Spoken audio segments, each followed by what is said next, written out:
Bienvenidos a Endo Podcast, el podcast de la Asociación Colombiana de Endocrinología, Diabetes y Metabolismo. En este episodio hablaremos sobre la hemoglobina glicosilada y el tiempo en rango con el doctor Santiago Vallejo. Este podcast es patrocinado por Abbott Laboratories de Colombia. Bienvenidos. Advertencia. Este material es exclusivo para el cuerpo médico. Todos los casos clínicos aquí presentados son únicos y es importante hacer su propia investigación. Un saludo para todos. Mi nombre es Santiago Vallejo González, soy médico endocrinólogo de la ciudad de Pereira y miembro de número de la Asociación Colombiana de Endocrinología, Diabetes y Metabolismo. En esta oportunidad vamos a compartir algunos conceptos sobre la hemoglobina glicosilada y el tiempo en rango. Entenderemos cuál es la importancia de esta forma de medir control glucémico, cómo son complementarios y cómo ayudan tanto al paciente como al médico que lo sigue a tomar decisiones en su manejo diario y en el tiempo. Quiero que empecemos entonces hablando sobre la hemoglobina glicosilada. Todos nosotros tenemos claro cómo en los eritrocitos está la molécula de hemoglobina transportadora de oxígeno por excelencia. Sabemos también que los eritrocitos tienen una vida media en la circulación de entre 90 y 120 días. Este es un tiempo en el cual ellos están expuestos a las diferentes sustancias circulantes en el plasma y por supuesto dentro de ellas a la glucosa. En la medida que pasa el tiempo y los eritrocitos y por supuesto la hemoglobina que está en ellos se expone a la glucosa, esta se va uniendo a esta proteína y hay un porcentaje de ella que se glicosila o que tiene un proceso de glicación. Es por eso que cuando nos referimos a la hemoglobina glicosilada o glicada mejor, estamos hablando de concentraciones séricas de glucosa a las cuales se ha expuesto la hemoglobina. Y dada esta vida media de la cual les acabo de hablar, pues evidentemente nos está contando de cómo ha sido el comportamiento glucémico de los últimos 90 a 120 días precisamente. Esto termina siendo como un resumen de ese comportamiento de el control glucémico de un individuo. Y de manera histórica se ha considerado muy importante la hemoglobina glicosilada porque se ha correlacionado claramente con la posibilidad del desarrollo de complicaciones crónicas de la diabetes, particularmente dentro de las microvasculares de retinopatía, enfermedad renal diabética y neuropatía periférica. En estudios como el UCA-PDS llevado a cabo en diabéticos tipo 2 y el DCCT en diabéticos tipo 1, se encontró que entre más bajo fuera el nivel de hemoglobina glicosilada, es decir, entre mejor estuviera el control glucémico de un individuo, pues menor posibilidad de aparición de complicaciones crónicas de la diabetes o de progresión de las mismas. Por el contrario, quienes han tenido valores mucho más altos de hemoglobina glicosilada históricamente se complican más, no solo de lo microvascular como lo acabo de mencionar, sino también de lo macrovascular, teniendo en cuenta enfermedad coronaria, enfermedad cerebrovascular aterosclerótica, enfermedad arterial periférica, entre otras. Y de hecho, de estudios como los que les acabo de mencionar, es que nosotros tomamos como referencia un punto de 7% como aquella meta que se quiere alcanzar en la mayoría de pacientes, pues debajo de ella se ha encontrado se minimizan las complicaciones de la enfermedad. Todos ustedes saben que de todas formas en la actualidad hablamos de la necesidad de individualizar estas metas, porque cuando estamos frente a un paciente con diabetes, necesitamos entender hace cuánto tiene el diagnóstico, qué tantas comorbilidades tiene, cuál es su riesgo de hipoglucemia, si tiene o no compromiso de la función renal, qué tanta dependencia pudiera tener en su ABC diario de familiares o cuidadores, porque todos estos son parámetros o criterios que nos llevan a elegir ser más estrictos en la meta de hemoglobina glicosilada y por eso sabemos que en algunas oportunidades hablamos de metas tan bajas como 6,5%.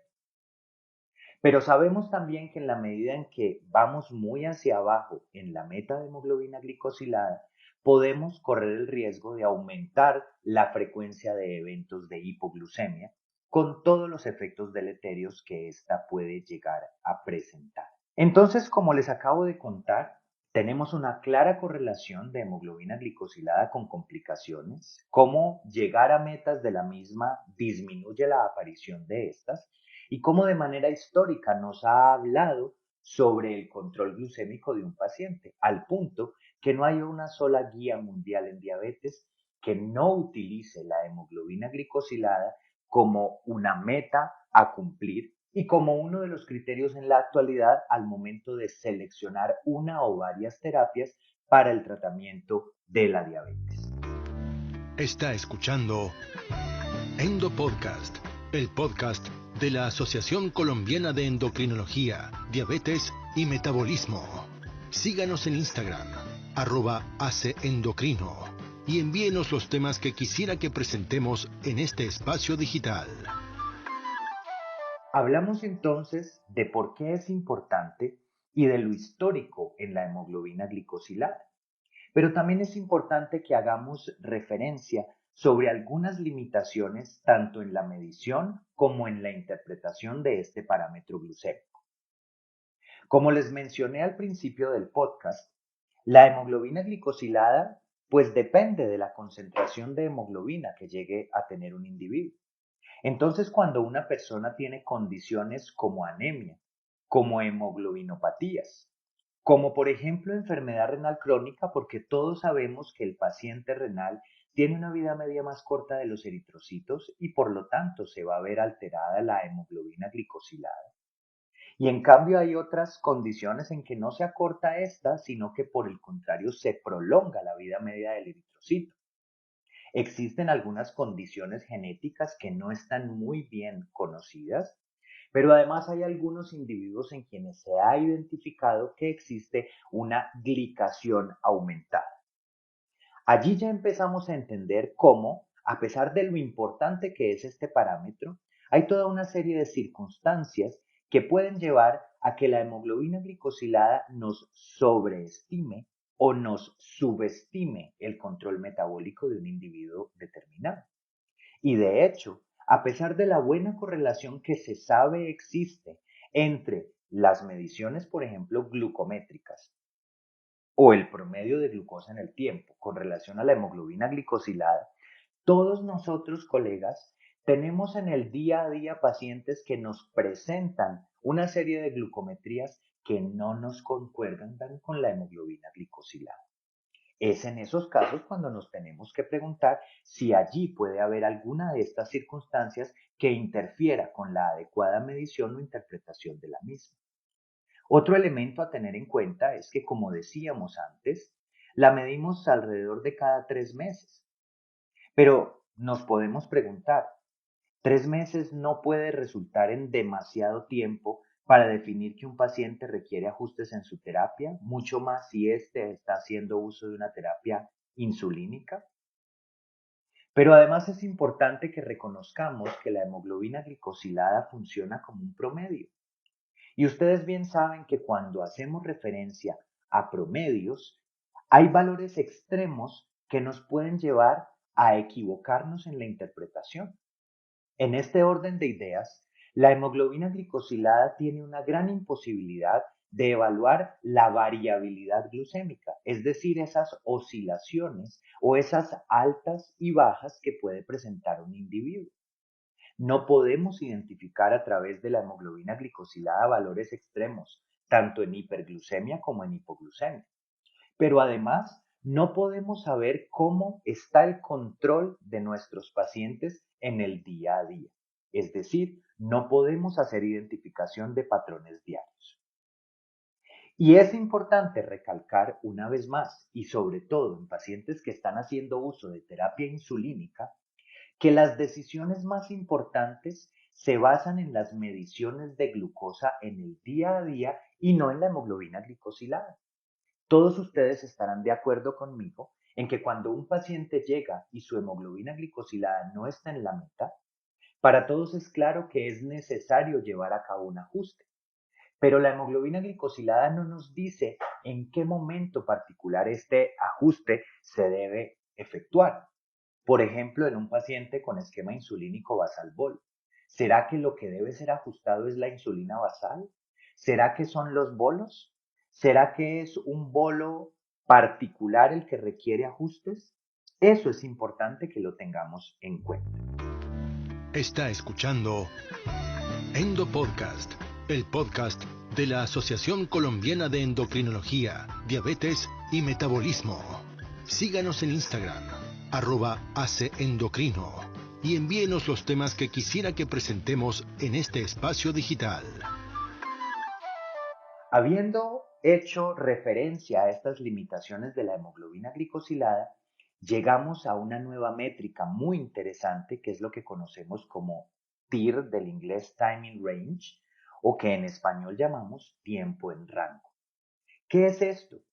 Cuando nosotros tenemos la posibilidad de tener un número importante de mediciones de la glucosa, sobre todo a través de sistemas de monitoreo continuo de glucosa, como tendremos la oportunidad de describir en otro de los podcasts, pues entonces nosotros podemos definir de un tiempo determinado de evaluación o seguimiento del control glucémico, qué porcentaje de ese tiempo mi paciente está cumpliendo la meta de control glucémico, entendida en la mayoría de circunstancias como valores de glucosa entre 70 y 180 miligramos por decilitro.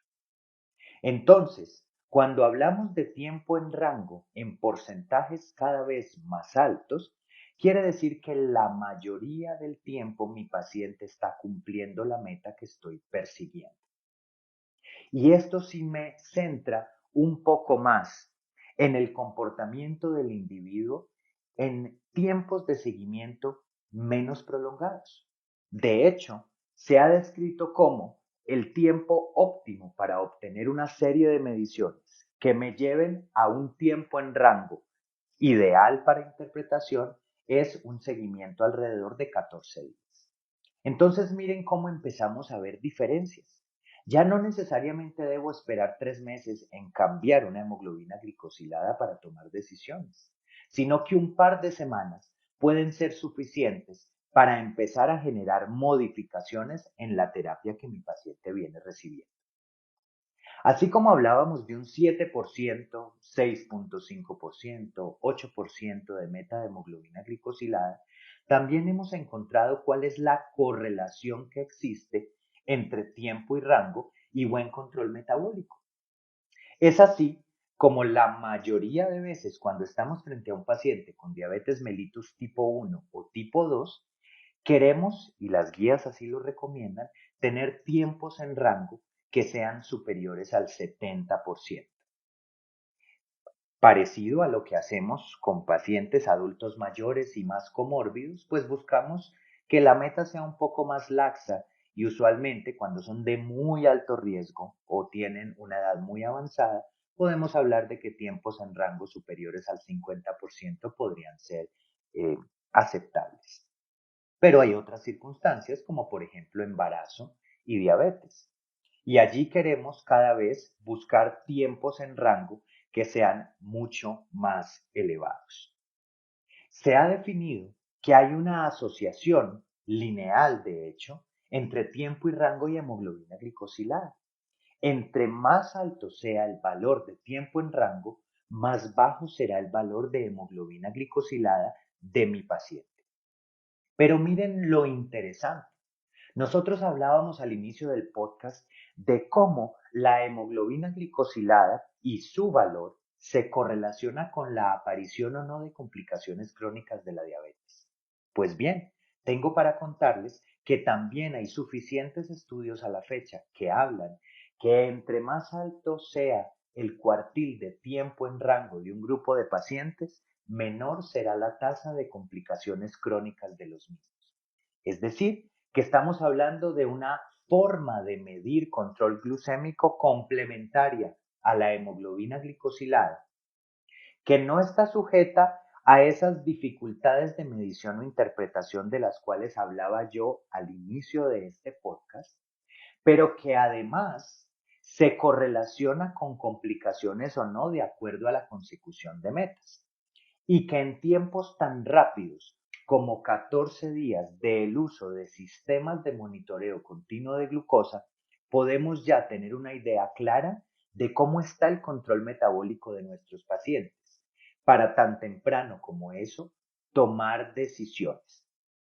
Entonces, para concluir este episodio, quiero reforzar, no estoy invitando a abandonar la hemoglobina glicosilada, que sigue siendo nuestra meta importantísima de control metabólico, como les decía, plasmada en todas las guías de práctica clínica del mundo de la diabetes, sino que los invito a que pensemos en estrategias adicionales de comprender mejor el panorama de control glucémico, y en este caso el tiempo en rango termina siendo un complemento maravilloso para la toma oportuna y apropiada de decisiones de ajuste en la terapia, mucho más en pacientes usuarios de insulina.